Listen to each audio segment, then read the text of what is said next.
Good afternoon साथियों, स्वागत है आप सभी मित्रों का वाईसीटी के ऑफिशियल प्लेटफॉर्म पर। कैसे हैं आप सभी लोग? दोस्तों, आप सभी लोग स्वस्थ होंगे, हम आशा करते हैं।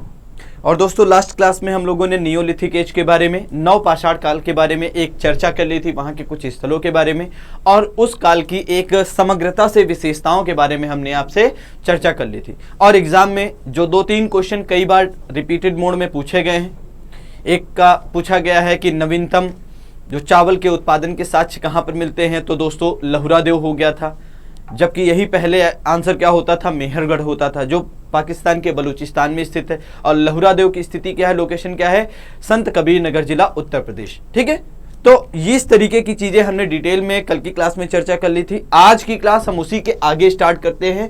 ताम्रपाषाण काल के बारे में पढ़ेंगे, चैल्कोलिथिक।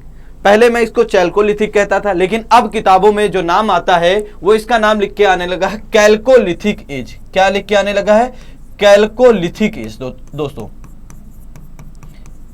कैल्कोलिथिक एज के नाम से आने लगा है ये नाम लिख के दोस्तों। ठीक है, तो अब ध्यान दीजिएगा। यहां पर पहले हम इस चीज के बारे में थोड़ी सी, इस काल के बारे में, संस्कृति के बारे में थोड़ी सी चर्चा कर ले, और फिर मैं थोड़ा सा पहले बता देता हूं दोस्तों, इसकी जो लोकेशंस हैं, मतलब ये इस संस्कृति के साक्ष्य लगभग गुजरात, महाराष्ट्र, पश्चिमी मध्य प्रदेश और दक्षिण पूर्वी राजस्थान, इन जगहों पर इसका कुछ केंद्रण रहा है। और अगर हम टाइम की बात करें, टाइम फेज की बात करें, तो आप इसको कह सकते हैं कि ताम्रपाषाण युगीन जो संस्कृतियां थी उनका कोई एक टाइम पीरियड नहीं था, लेकिन कुछ संस्कृतियों का जो टाइम पीरियड था, कुछ संस्कृतियों का जो काल है, वो इंडस वैली सिविलाइजेशन के टाइम पीरियड से मैच करता। अभी मैं जब डिटेल करूंगा तो मैं आपको बताऊंगा। और इंडस वैली सिविलाइजेशन का टाइम पीरियड क्या है, कहीं कहीं पर आपको 2250 बीसी से लेकर आपको 1700 बीसी के आसपास का टाइम है। और कहीं कहीं पर देखिए, एक ही संस्कृति नहीं है। मैंने कहा इस ताम्रपाषाण कालीन संस्कृतियां अलग अलग समय में अलग अलग जगहों पर उत्पन्न हुई हैं, मिली हैं, उत्खनन से हमें प्राप्त हुई। यहां पर कहने का मतलब यह है, ध्यान दीजिएगा, यहां पर जो मैं आपको बताने जा रहा हूं, जो विशेष बात मैं आपसे यहां पर कर रहा हूं, वो यह है कि यह जो संस्कृति है, इस संस्कृति की विशेषता यह है, इनमें से कुछ संस्कृतियां सिंधु घाटी सभ्यता के पूर्व की काल की हैं। टाइम पीरियड में देखें, कुछ संस्कृतियां मिली हैं, कुछ जगह लोकेशंस मिले हैं जहां पर उत्खनन के बाद हमको पता चला है कि उनका जो टाइम पीरियड है वो इंडस वैली सिविलाइजेशन, सिंधु घाटी सभ्यता के समानांतर काल का है। और कुछ स्थल मिले हैं उत्खनन से जिनका काल निर्धारण हुआ है सिंधु घाटी सभ्यता के बाद का। मतलब आप कुल मिला के ये कह सकते हैं कि जो ताम्रपाषाण काल है, इसकी जो अलग अलग जगहों पर लोकेशंस मिली हैं, स्थान मिले हैं उत्खनन के बाद, उनका काल निर्धारण अलग अलग टाइम पर हुआ है। लेकिन लोकेशंस के बारे में अगर हम चर्चा करें तो ताम्रपाषाण काल की जो सभ्यता है, ये जो है, इसका जो केंद्रण है वो आप कह सकते हैं दक्षिण पूर्वी राजस्थान। कहां पर? दक्षिण पूर्वी राजस्थान। दूसरी लोकेशन के बारे में अगर हम आपसे कहें तो आप कह सकते हैं पश्चिमी मध्य प्रदेश। पश्चिमी मध्य प्रदेश, ये एमपी फॉर मध्य प्रदेश। तीसरी लोकेशन के बारे में अगर हम बातचीत करें तो आप कह सकते हैं कि गुजरात का तटवर्ती इलाका या तटीय इलाका, तटीय क्षेत्र है ना। और चौथी लोकेशन के बारे में अगर हम बातचीत करें दोस्तों तो महाराष्ट्र। और हर जगहों पर अलग अलग स्थल, मतलब कि ये जो लोकेशन हो गई अलग अलग हो गई, बहुत सारे स्थल मिले हैं। तो आप यह कह सकते हैं ताम्रपाषाण काल जो संस्कृतियां थी, उनका संकेंद्रण इन जगहों पर कुछ मिलता है। कुछ विशेष रूप से स्थान जो हमें मिले हैं वो इन्हीं लोकेशंस पर मिले।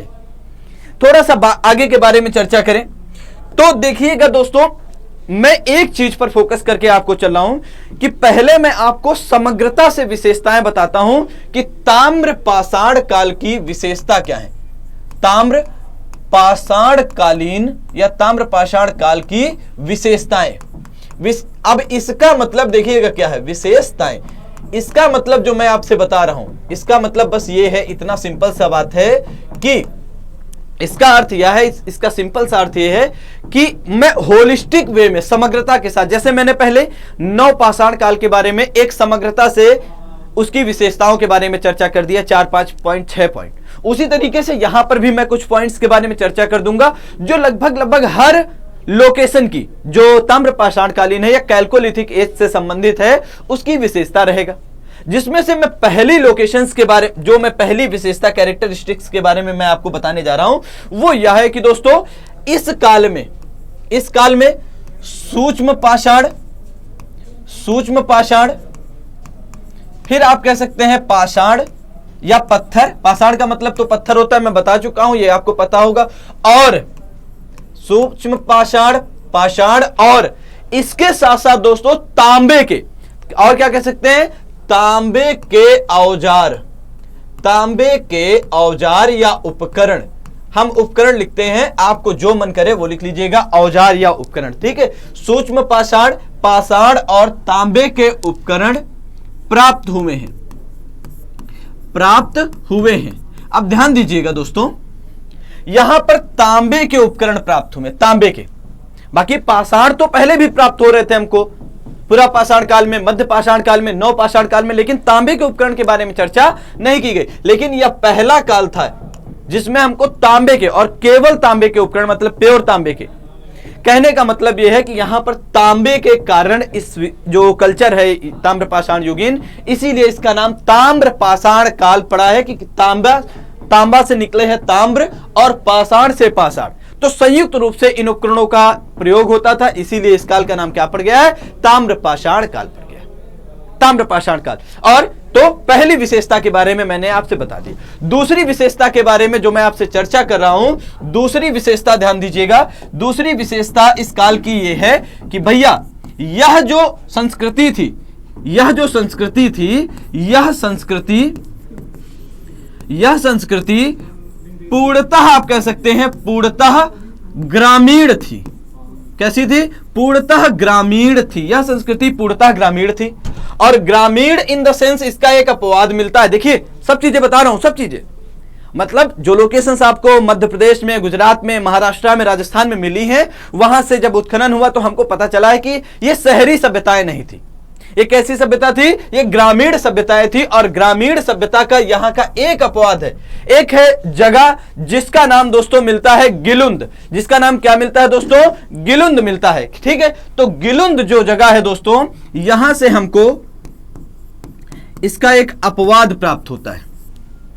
गिलुंद एक जगह है राजस्थान में, मैं इसके बारे में और आपसे चर्चा करूंगा यहां पर। लेकिन ध्यान दीजिएगा, यह संस्कृति पूर्णतः जो है कैसी थी, यह संस्कृति पूर्णतः ग्रामीण थी दोस्तों। कैसी थी, ग्रामीण, ठीक है, यह आपको याद रखना है। अब ध्यान दीजिए, गिलुंद का नाम आ गया है, गिलुंद का नाम सामने आ गया है, तो मैं गिलुंद से ही एक और पॉइंट निकाल देता हूं दोस्तों। इस संस्कृति के जो अलग अलग स्थल मिले हमको उत्खनन के बाद, तो यहां पर से आप कह सकते हैं दोस्तों, यहां पर से आप कह सकते हैं कि भैया कि ये कच्ची ईंटों का प्रयोग करते थे। तीसरा जो मैं लोकेशन के बारे में बता रहा हूं कि इस संस्कृति के लोग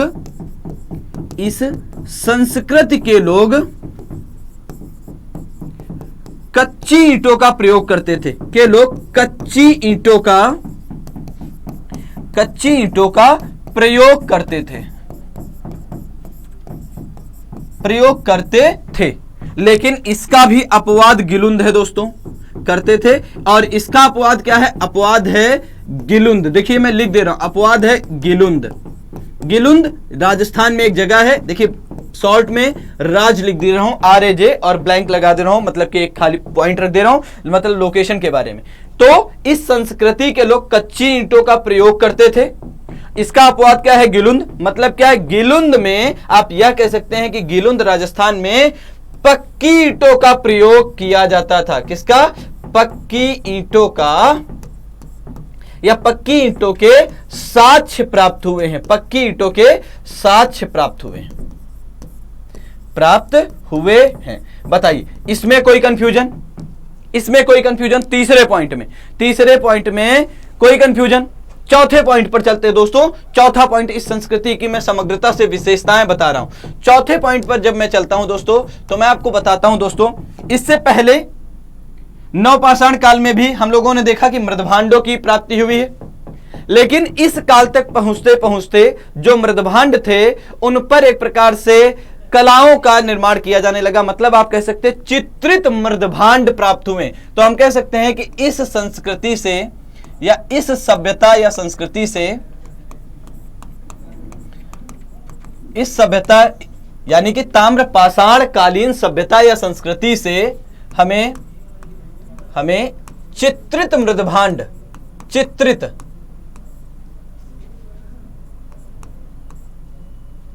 मृदभांड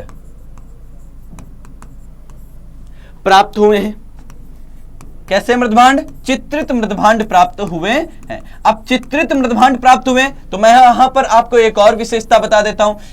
इसकी विशेषता यह है कि भैया इनका जो कलर था, जो चित्रित मृदभांड हमको प्राप्त हुए, इनका जो कलर था वो लाल, गुलाबी और काला, और काला, और काला।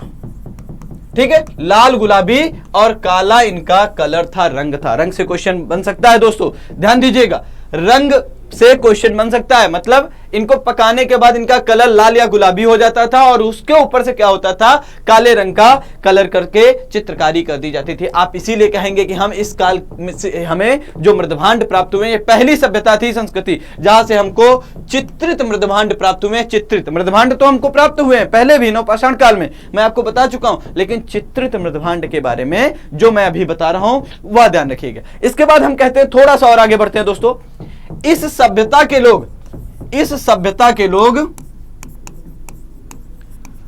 इस सभ्यता के लोग कपड़ा निर्माण करने में या कपड़ा निर्माण करने की कला जानते थे, कला का ज्ञान रखते थे। कपड़ा निर्माण करने की कला का ज्ञान रखते थे। इस काल के लोग कपड़े के निर्माण के संबंध में, कपड़े का निर्माण के संबंध में क्या रखते थे? ज्ञान रखते थे दोस्तों, ज्ञान रखते थे। इस काल के लोगों को कपड़े की जानकारी थी दोस्तों, कपड़े के जानकारी थी, कपड़े के ज्ञान के बारे में जानकारी थी। अगला जो हम इसके बारे में विशेषता बताने जा रहे हैं दोस्तों, अगली विशेषता यहां पर ध्यान से समझिएगा। अब मैं आपको इस सभ्यता के बारे में, ताम्रपाषाण युगीन, ताम्रपाषाण कालीन जो सभ्यता है, इसकी विशेषता के बारे में थोड़ा सा मैं पूजा के बारे में बताने जा रहा हूं। पूजा का मतलब वर्शिप के बारे में। तो ध्यान दीजिएगा, उत्खनन से हमको यहां पर वृषण की मृण मूर्तियां या मिट्टी की मूर्तियां हमें प्राप्त हुई है, मिट्टी की मूर्ति। और इसके साथ साथ हमको मातृ देवी की भी, किसकी? मातृ देवी की भी मिट्टी की मूर्ति प्राप्त हुई है। मतलब क्या है? ये इस सभ्यता के लोग, ताम्रपाषाण कालीन सभ्यता के लोग क्या करते थे? वृषण की पूजा और मातृ देवी की पूजा अर्चना करते थे। कोई डाउट यहां तक हो तो बताइए। इतना बिल्कुल सिंपल सा मैच करते हुए चल रहे, सब एक एक चीज मैं बताते चल रहा हूं। तो यहां पर से स्त्री मूर्तियों की भी मिली है, जहां से हमें पता चलता है कि ये लोग मातृ देवी। आप ये भी कह सकते हैं, इस पॉइंट को अगर एक और लाइन में लिखना हो तो आप ये कह सकते हैं, स्त्री मूर्तियों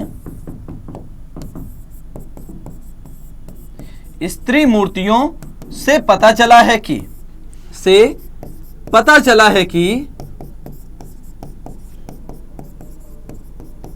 कि मातृ देवी की जो है वो पूजा अर्चना होती थी। ये हो गया छठवां पॉइंट, इस काल की विशेषता ताम्रपाषाण युगीन। अगले के बारे में मैं चल रहा हूं दोस्तों। तो अगली विशेषता के बारे में जो मैं आपसे चर्चा करने जा रहा हूं वो बिल्कुल कॉमन है, वो सबको पता होना चाहिए। देखिए हम कहेंगे दोस्तों, आपको मैंने लहुरा देव का नाम बताया, और फिर मैंने आपको मेहरगढ़ के बारे में बताया। अनाज के उत्पादन के साक्ष्य के बारे में कोल्डी हवा का भी एक स्थान था, इलाहाबाद के समीप में, बेलन घाटी के पास में, मैंने इसके बारे में भी बताया। मतलब नवपाषाण काल के लोग क्या थे? एक प्रकार से उत्पादक की श्रेणी में आ गए थे, उत्पादन, खाद्य पदार्थों का उत्पादन करने लगे थे। ताम्रपाषाण काल के लोग मतलब इस काल या युग के लोग अनाज का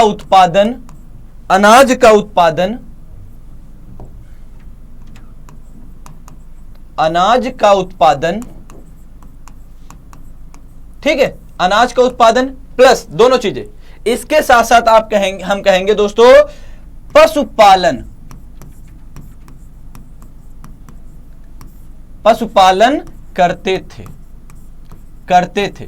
अनाज के उत्पादन में जब हम आपसे कहेंगे, एक पॉइंट लिखा है अनाज का उत्पादन, अनाज के उत्पादन में अगर हम आपसे कहेंगे तो अनाज के उत्पादन में यहां के जो लोग हैं वो गेहूं, चावल, बाजरा, मटर, किसका? गेहूं, चावल, बाजरा, मटर, दलहन आदि का क्या करते थे? उत्पादन करते थे। और पशुपालन की जब हम बातचीत करेंगे दोस्तों, तो पशुपालन में यहां के लोग गाय, भेड़, बकरी, सुअर, किसका? गाय, भेड़, बकरी, सुअर, और कुत्ता तो था ही, तो सुअर इत्यादि का पशुपालन करते थे, इत्यादि जानवरों को पालते थे। इसके साथ साथ इसी पॉइंट में एक सब पॉइंट बना लीजिए कि ये लोग हिरण का शिकार भी करते थे। इस काल के लोग हिरण का शिकार भी करते थे दोस्तों, हिरण का शिकार भी करते थे, इसी में ऐड कर लीजिएगा। ठीक है, हिरण का शिकार भी करते थे। ये हो गया हमारा एक पॉइंट। अगले पॉइंट के बारे में जो हम बातचीत करने जा रहे हैं दोस्तों, वो बिल्कुल सिंपल सी बात है। देखिए दोस्तों, समाधान की तकनीकी अलग अलग थी। समाधान की तकनीकी की अगर हम बातचीत करें तो आप देखेंगे कि जो उत्तर भारत में है वो उत्तर से दक्षिण मृतक के शरीर को रख के दफना दिया जाता था, और दक्षिण भारत में पूर्व से पश्चिम की ओर मृतक के शरीर को रखकर दफनाया जाता था। तो हम दोस्तों यहां पर हम जो एक प्रकार से दफनाने की, समाधान की विधि की बातचीत करेंगे, तो यहां पर लिखेंगे दोस्तों सब संस्कार की विधियां। अगला पेज कर लेते हैं, सब संस्कार की विधियां, सब संस्कार की विधियां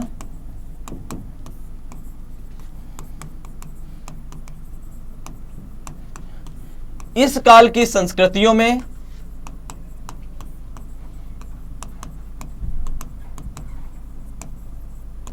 सब संस्कार की विधियां इस काल की संस्कृति में अलग अलग थी, ठीक है। अब अलग अलग क्या थी? अलग अलग थी, तो अलग अलग थी में क्या थी? मैंने पहला कहा आपसे कि भैया पश्चिमी भारत में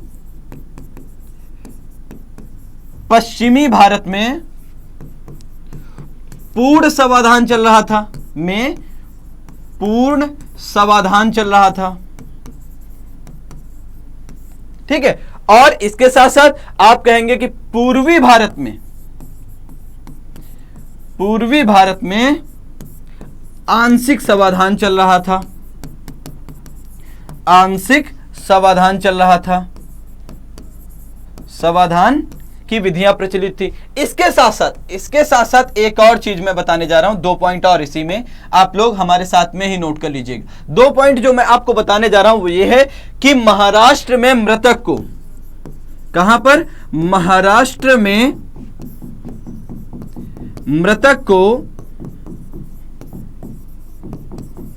उत्तर से दक्षिण, एनएस का मतलब होता है नॉर्थ साउथ, उत्तर से दक्षिण की ओर दफनाते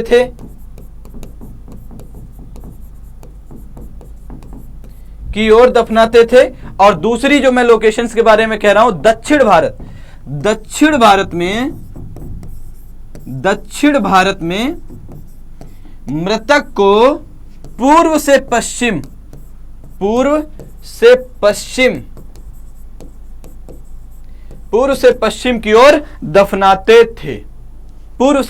की ओर दफनाते थे, अब देखिए यहां पर जो मैं आपको बताने जा रहा हूं, एक लिखा है मैंने पूर्ण समाधान। पूर्ण समाधान का मतलब क्या है? पूर्ण समाधान का अर्थ है दोस्तों कि बॉडी हुई, एक व्यक्ति की बॉडी हुई, तो इसको क्या किया? गड्ढा खोदे और गड्ढा खोद के दफना दिया, पूरी तरीके से दफना दिया। यह पूर्ण समाधान हो गया। आंशिक समाधान का मतलब होता है दोस्तों पूरी बॉडी को नहीं दफनाया जाता था, किसी एक हड्डी विशेष को क्या करते थे, किसी अंग विशेष को क्या करते थे, आंशिक रूप से क्या करते थे, दफनाते थे दोस्तों, आंशिक रूप से दफनाया जाता था। ये था। तो पश्चिमी भारत में, पश्चिम भारत का मतलब आप समझिए, हमारा कहने का मतलब है, आप ये कह सकते हैं पश्चिम भारत का मतलब ये लोकेशन जो आप कह सकते हैं अरेबियन सागर, अरब सागर के पास की लोकेशन है। तो पश्चिम भारत में कैसी थी, पूर्ण समाधान, और पूर्वी भारत में कैसी थी, आंशिक समाधान की विधियां प्रचलित थी। और महाराष्ट्र में बहुत सारी लोकेशंस मिली हैं ताम्रपाषाण कालीन, जहां पर हमको मिला है कि मृतक को उत्तर से दक्षिण की ओर दफना देते थे, मतलब सर उत्तर की ओर, पैर कैसे, दक्षिण की ओर। और दक्षिण भारत में भी हमको आप देखेंगे कि बहुत सारी लोकेशंस मिली हैं जहां से पूर्व से पश्चिम की ओर मृतक के शरीर को दफनाने की क्या हुई है, हमको एक प्रकार से जो साक्ष्य हैं वो प्राप्त हुए, साक्ष्य प्राप्त हुए। ठीक है, कोई संदेह यहां तक। इसके साथ साथ अगर हम कहें आपसे दोस्तों, इसके साथ साथ अगर हम आपसे कहें तो भैया यहां पर दोस्तों कुछ बस्तियां मिली हैं जिनमें है कायथा, एरण और इनाम गांव। कायथा, एरण और इनाम गांव, ये कुछ संस्कृतियां मिली हैं दोस्तों हमको 3 जगहों की लोकेशंस के बारे में मैं आपको बता रहा हूं। ये 3 लोकेशन, कायथा, एरण और इनाम गांव, ये संस्कृतियां हैं। अभी मैं बताऊंगा इसके बारे में, डिटेल में चर्चा करूंगा, इसीलिए मैंने एक समग्रता से, यहां 3 लोकेशन है, इसमें से 2 लोकेशंस जो हैं वो मध्य प्रदेश की हैं, और एक लोकेशन जो इनाम गांव है वो आप कह सकते हैं कि कहां की है, महाराष्ट्र की है। कहां की, महाराष्ट्र की। तो कायथा, एरण और इनाम गांव से हमको आप कहेंगे दोस्तों जो बस्तियां मिली हैं या किलाबंद बस्तियां प्राप्त हुई हैं, किलाबंद बस्तियां प्राप्त हुई हैं, किलाबंद बस्तियां प्राप्त हुई हैं।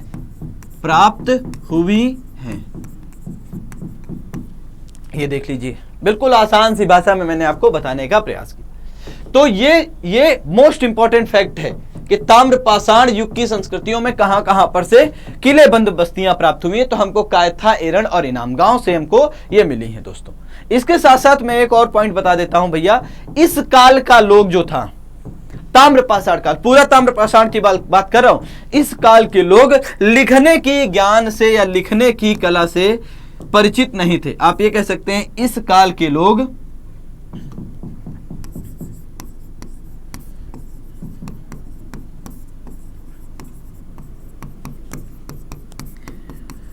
लिखने की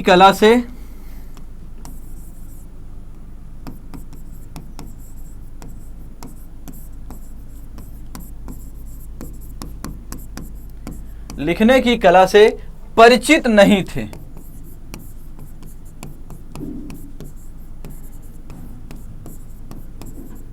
तो ध्यान दीजिएगा, एक अपवाद आपको याद ज्यादा रखना है। राजस्थान का लोकेशन बताइए, गिलुंद हमने बताया दोस्तों, गिलुंद की लोकेशन जरूर याद रखेंगे। और क्यों याद रखेंगे, क्योंकि भैया यहां से हमको पक्की ईंटों के साक्ष्य प्राप्त होते हैं। किसके, पक्की ईंटों के साक्ष्य गिलुंद से मिलते हैं, ये अपवाद है।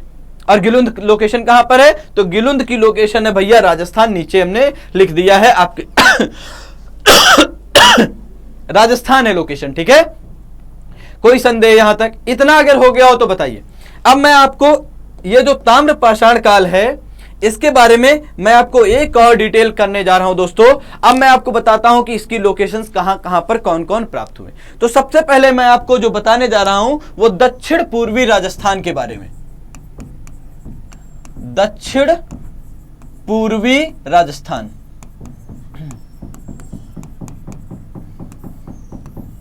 देखिए दोस्तों,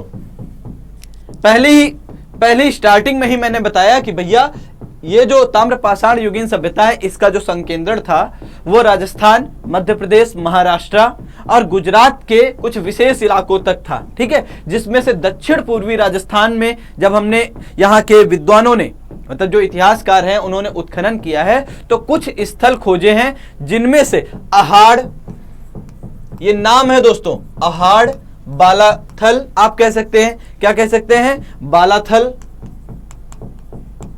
अहाड़, बालाथल, इसके साथ साथ बागौर और गिलुंद, बागौर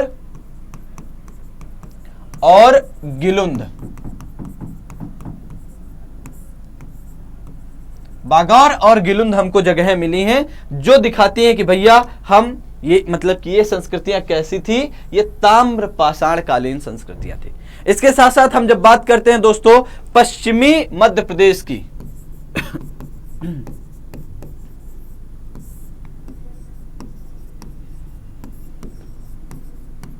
तो पश्चिमी मध्य प्रदेश में जो हम खुद उत्खनन कराया है विद्वानों ने, इतिहासकारों ने, वहां से जो हमें स्थल मिले हैं उनमें से मालवा कायथा एरड़, मालवा कायथा एरड़, और इसके साथ साथ आप कह सकते हैं कि नवदा टोली। क्या कह सकते हैं? नवदा टोली। ये जो स्थल हमको प्राप्त हुए हैं ये ताम्र पाषाण युगीन संस्कृति की विशेषताओं को व्यक्त करते हैं। अगले लोकेशंस के बारे में जो हम बताने जा रहे हैं दोस्तों वह है पश्चिमी महाराष्ट्र। क्या है? पश्चिमी महाराष्ट्र।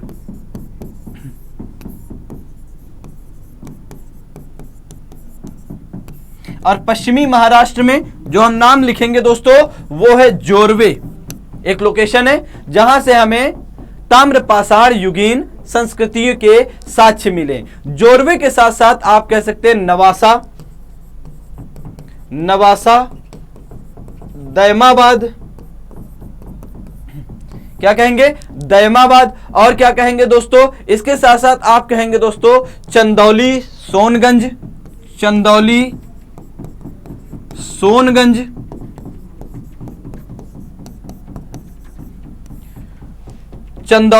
सोनगंज और इनाम गांव। यह सबसे महत्वपूर्ण है। एक जोरवे की संस्कृति और दूसरी इनाम गांव। ये इनाम गांव यहां पर उत्खनन से हमें पता चला है कि हमारे विद्वानों ने बताया कि ये जो स्थल है ये ताम्र पाषाण युगीन है। इन उत्खनन से जो हमको साक्ष्य प्राप्त हुए हैं इसकी विशेषता में ये बताया गया कि भैया इनके जो लक्षण प्रतीत होते हैं वो दिखाई देते हैं कि भैया हम कैसे हैं, हम लोग ताम्र पाषाण युगीन की सभ्यता से संबंधित हैं, संस्कृति से संबंधित है। अगली जो हम बातचीत करने जा रहे हैं दोस्तों वो हम करेंगे दोस्तों गुजरात का। आप कहेंगे कि दोस्तों तटीय क्षेत्र। गुजरात में हमको गुजरात के तटीय क्षेत्र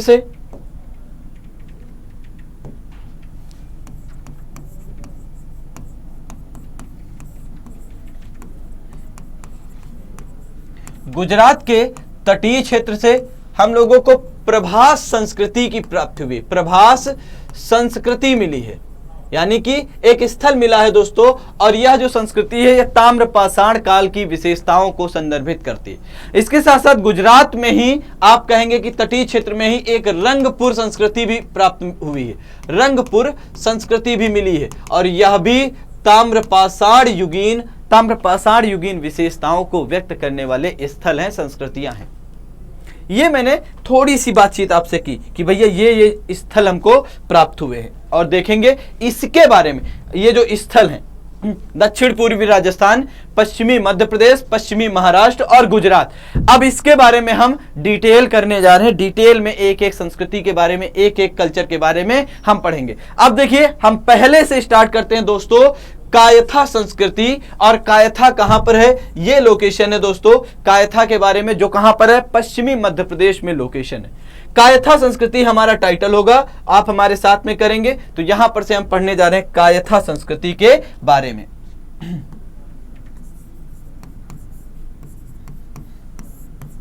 ध्यान दीजिएगा, ये सब की सब संस्कृतियां ताम्र पाषाण कालीन हैं।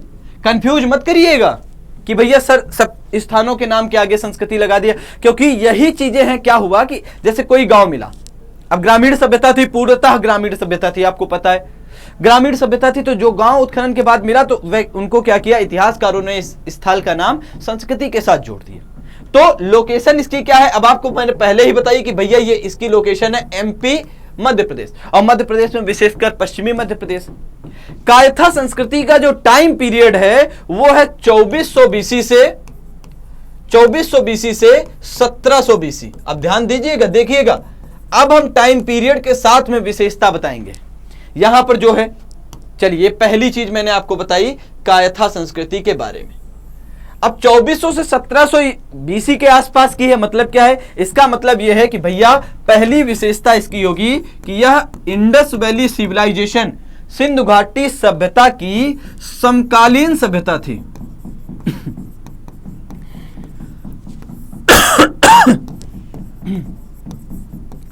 सिंधु घाटी सभ्यता की समकालीन सभ्यता थी। कायथा जो संस्कृति थी वो सिंधु घाटी सभ्यता, आईवीसी, इंडस वैली सिविलाइजेशन होता है। पहली विशेषता मैंने बता दी। लेकिन फिर भी यह कैसी थी, यह ग्रामीण थी। कैसी थी, ग्रामीण संस्कृति थी। तो और सिंधु घाटी सभ्यता कैसी थी, सिंधु घाटी सभ्यता आगे के चैप्टर में जब हम बताएंगे आपको तो हम कहेंगे कि भैया ये शहरी सभ्यता थी। शहरी सभ्यता, सिंधु घाटी सभ्यता कैसी थी, शहरी सभ्यता थी। और कायथा संस्कृति के बारे में या ताम्र पाषाण युगीन के बारे में मैं 20 बार आज की क्लास में बता चुका हूं कि भैया एक ऐसी संस्कृति थी, इसको हम ग्रामीण संस्कृति के रूप में और ताम्र पाषाण काल के नाम से जानते हैं। ताम्र पाषाण काल भूलिएगा नहीं, ध्यान रखिएगा। इसके अगर विस्तार की बातचीत करें कि ये जो हमको लोकेशन मिली है कायथा संस्कृति, जिसका टाइम पीरियड 2400 बीसी से 1700 बीसी के आसपास का है दोस्तों, इसके विस्तार के बारे में बातचीत करें तो इसकी जो हमको प्राप्त हुई है वो उज्जैन के पास, उज्जैन के समीप काली सिंधु नदी के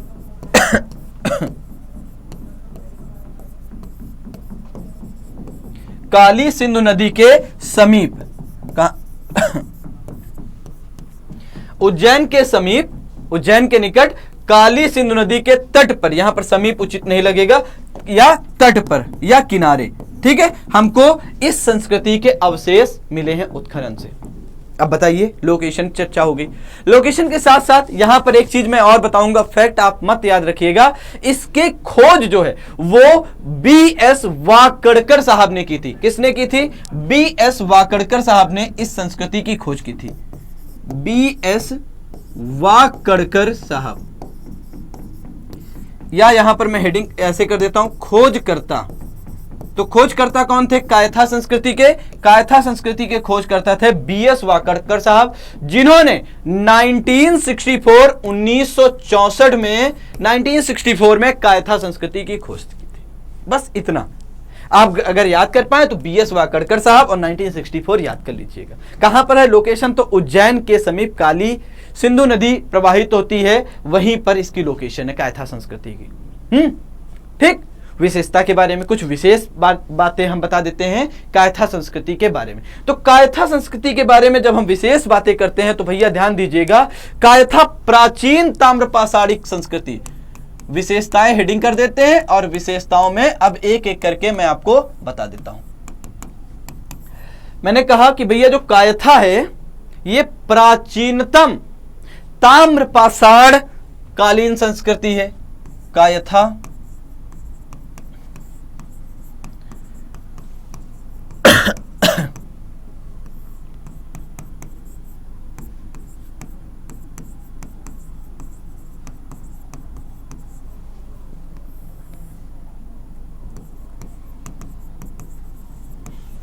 पहली विशेषता हो गई। इसको तो लिखवाना भी नहीं चाहिए था, लेकिन बस कि कंफ्यूजन कहीं ना बने, क्योंकि हमने कहीं पर कहा है कि भैया ताम्रपाषाण युगीन संस्कृति कह दिया, फिर संस्कृति के अंदर फिर संस्कृतियां डाल दी।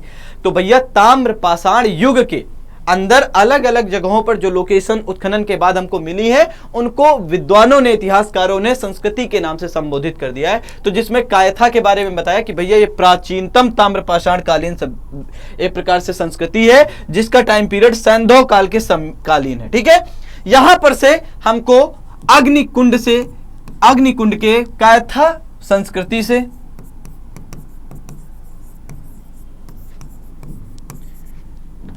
अग्निकुंड के साक्ष्य प्राप्त हुए हैं। किसके, अग्निकुंड के साक्ष्य प्राप्त हुए हैं। यह विशेषता है कि साक्ष्य प्राप्त हुए हैं, दूसरी विशेषता। तीसरी विशेषता बता देंगे, तांबे की कुल्हाड़ी की प्राप्ति हमको हुई है। क्या मिली है, कायथा संस्कृति से तांबे की कुल्हाड़ी की प्राप्ति हुई है।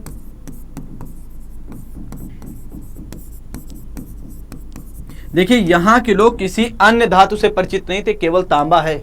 ध्यान दीजिएगा, ये मत सोचिएगा कि तांबे के साथ में आप कांसा कर दीजिए। कांसा सिंधु काल की सभ्यता है, सिंधु काल की सभ्यता की विशेषता है, जिसमें तांबा और टिन मिला के, यहां के लोग मिश्रण से परिचित नहीं थे, इसीलिए तांबे की कुल्हाड़ी हमको प्राप्त हुई। यहां से हमको घोड़े की हड्डियां प्राप्त हुई। कायथा संस्कृति से घोड़े की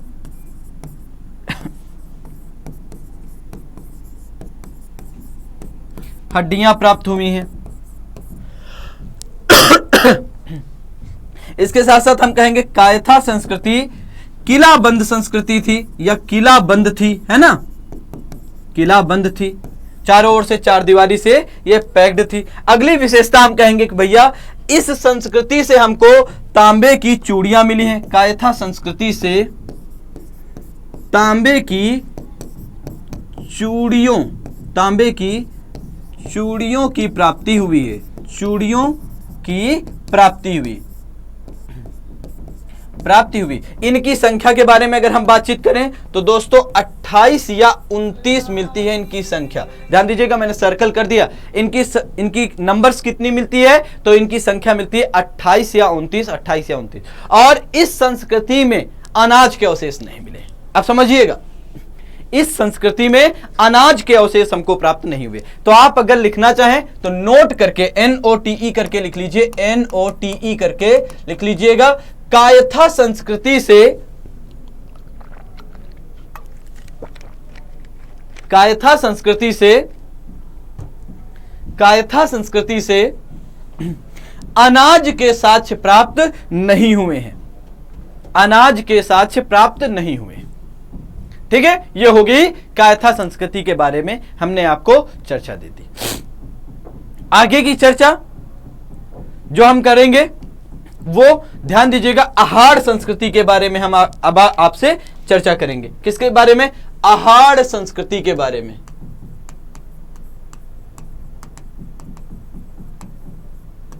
पहले तो टाइम पीरियड देख लीजिएगा, टाइम पीरियड क्या है।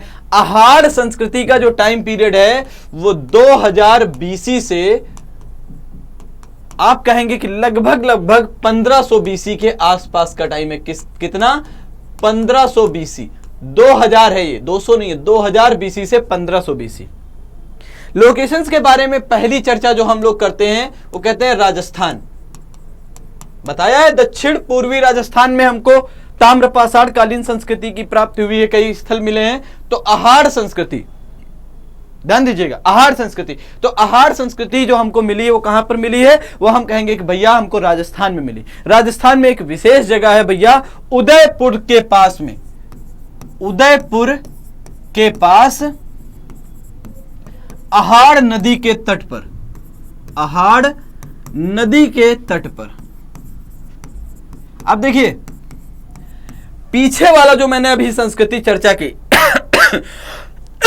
ये पूछ सकते हैं कायथा संस्कृति किस नदी के तट पर स्थित थी? तो आप से पूछा जा सकता है, ऑप्शन में दे सकते हैं काली सिंधु नदी के तट पर। लेकिन इस संस्कृति में ये ऑप्शन लगा के नहीं देंगे कि किस नदी के तट पर, लेकिन ये पूछ सकते हैं कि भैया आहार संस्कृति के साथ हमको कहां पर मिले। तो राजस्थान उदयपुर, उदयपुर के आप कह सकते हैं कि भैया राजस्थान के उदयपुर में हमको आहार संस्कृति के साक्ष्य मिले हैं जो आहार नदी के तट पर स्थित थी। पहली चीज बता दिया है, ठीक है। आहार संस्कृति की जो खोज करता है वो है रतन लाल अग्रवाल। इस संस्कृति के जो खोज करता है वो कौन है? वो है भैया रतन लाल अग्रवाल, रतन लाल अग्रवाल। कौन है? रतन लाल अग्रवाल। ठीक है, रतन लाल अग्रवाल साहब इसके खोजकर्ता हो गए, कोई डाउट इसमें नहीं। मत याद करिएगा, नाम बहुत मत याद करिएगा, एक बार दो बार पढ़ लीजिएगा, 2 बार 3 बार तो हम ही पढ़ दे रहे हैं, एक बार 2 बार एग्जाम से पहले हो पाए तो पढ़ लीजिएगा, 1-2 बार अपना नोट्स बनाते समय पढ़ लेंगे, हफ्ते 10 दिन बाद अपना क्या करेंगे, रिवाइज कर लेंगे, बस। नहीं याद होगा तो बहुत परेशान मत होइएगा, अभी तक यहां से क्वेश्चन नहीं बना है। इस तरीके के क्वेश्चन जो ताम्रपाषाण संस्कृति से संबंधित क्वेश्चन बहुत नहीं बने। सिंपल सा पूछता है भैया कैल्कोलिथिक काल किसको जानते, किस काल को हम कैल्कोलिथिक के नाम से जानते हैं? तांबे के प्रयोग के बारे में पूछता, बस इतनी सी सिंपल सी क्वेश्चन पूछता है। लेकिन अब चूंकि सिलेबस में लिखा है तो क्वेश्चन कभी भी पूछ सकता है, आप ऑब्जेक्शन तो कर नहीं पाएंगे, समझ रहे हैं। तो इसलिए मैंने बता दिया कि भैया ये जो इसके खोजकर्ता कौन है, रतन लाल अग्रवाल साहब है। इसके साथ साथ हम आपको बता देते हैं आहार संस्कृति को ताम्रवती या ताम्बवती, आहार संस्कृति को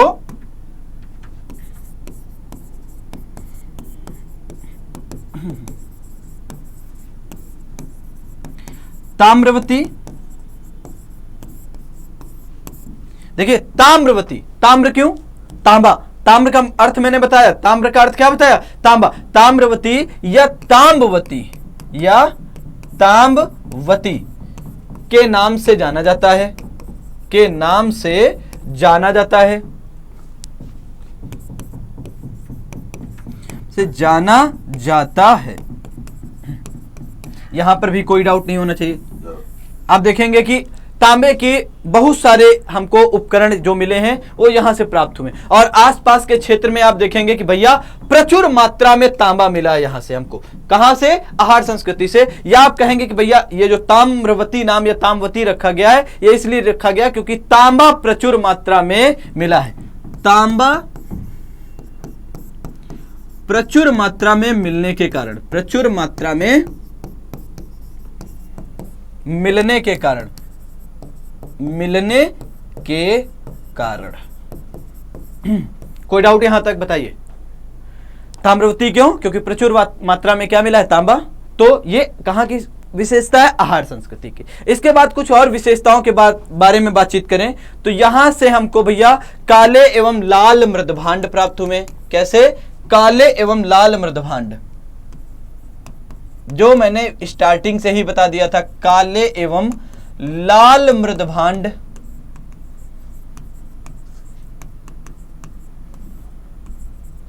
की प्राप्ति हुई है।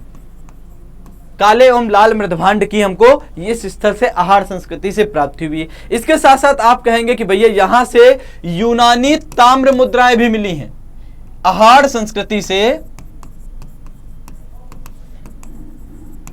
संस्कृति से यूनानी ताम्र मुद्राएं भी मिली हैं।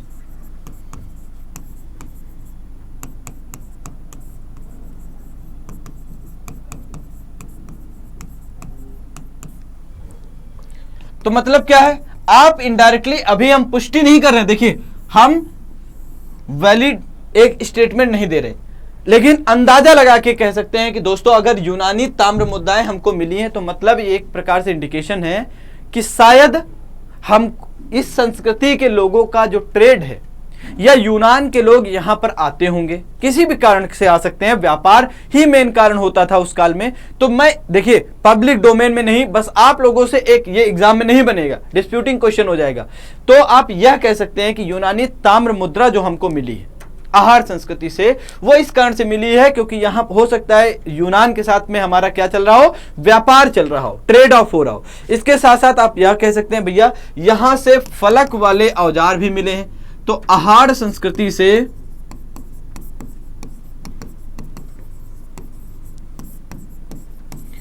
फलक वाले औजार भी प्राप्त हुए हैं, फलक वाले औजारों की प्राप्ति।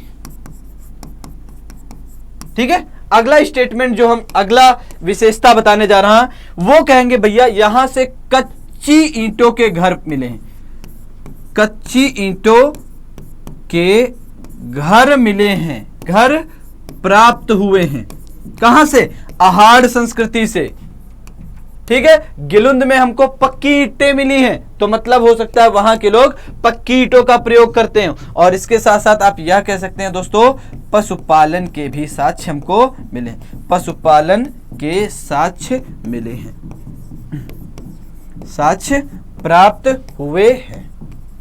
ये आहार संस्कृति हो गई दोस्तों, क्या हो गई, आहार संस्कृति हो गई। चलिए ये हो गया। अगर हम इसी सब संस्कृति से एक और स्थल के बारे में बताएं, गिलुंद जगह है। देखिए आहार कहां पर है, मैंने अभी बताया, आहार का लोकेशन ध्यान रखिएगा उदयपुर और विशेषकर राजस्थान बताया। तो मैं अब आपको गिलुंद के बारे में भी यहीं पर चर्चा कर देता हूं, एक हेडिंग बना देता हूं, गिलुंद। गिलुंद। लोकेशन कहां पर है? इसकी लोकेशन है भैया चित्तौड़गढ़ के पास में। कहां पर?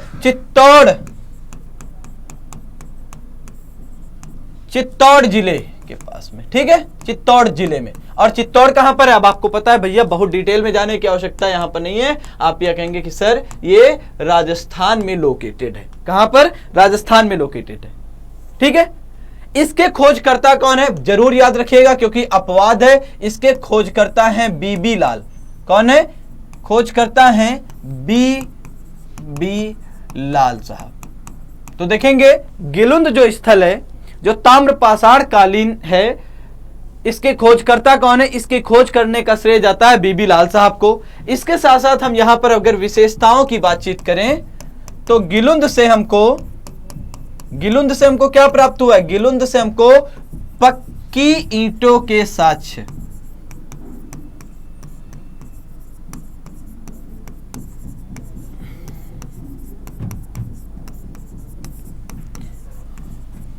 पक्की ईंटों के साक्ष्य प्राप्त हुए दोस्तों। इसके साथ साथ आप यह कह सकते हैं भैया, यहां की दूसरी विशेषता है कि हमको अग्निकुंड के साक्ष्य प्राप्त हुए हैं। किसके? अग्निकुंड के साक्ष्य प्राप्त हुए हैं।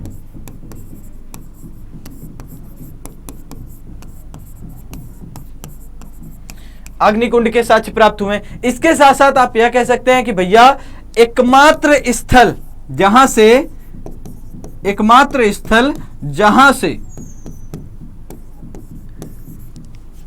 से प्रस्तर का मतलब हमको कोई बताए? प्रस्तर का मतलब 20 बार कम से कम बता चुके हैं भैया, पाषाण होता है, मतलब प्रस्तर उद्योग प्राप्त हुआ है। क्या मिला? प्रस्तर उद्योग की प्राप्ति हुई है, तो दोस्तों ये गिलुंद लोकेशन हो गई, ठीक है। तो मैंने आहार संस्कृति के बारे में और कायथा संस्कृति के बारे में, दो संस्कृतियों के बारे में बताया, और ताम्रपाषाण युगीन संस्कृति के बारे में, काल के बारे में थोड़ी चर्चा की। दोस्तों ध्यान रखिएगा, इसमें अभी हमको 2-3 संस्कृतियां, 4 संस्कृतियों के बारे में और पढ़ना है जो आपसे एग्जाम में पूछी जा सकती है। तो दोस्तों आज की क्लास को यहीं पर रोकते हैं, मिलते हैं कल की क्लास में। तब तक के लिए बहुत बहुत धन्यवाद, थैंक यू वेरी मच। आप सभी लोग सेशन को शेयर करिए, लाइक करिए, कम से कम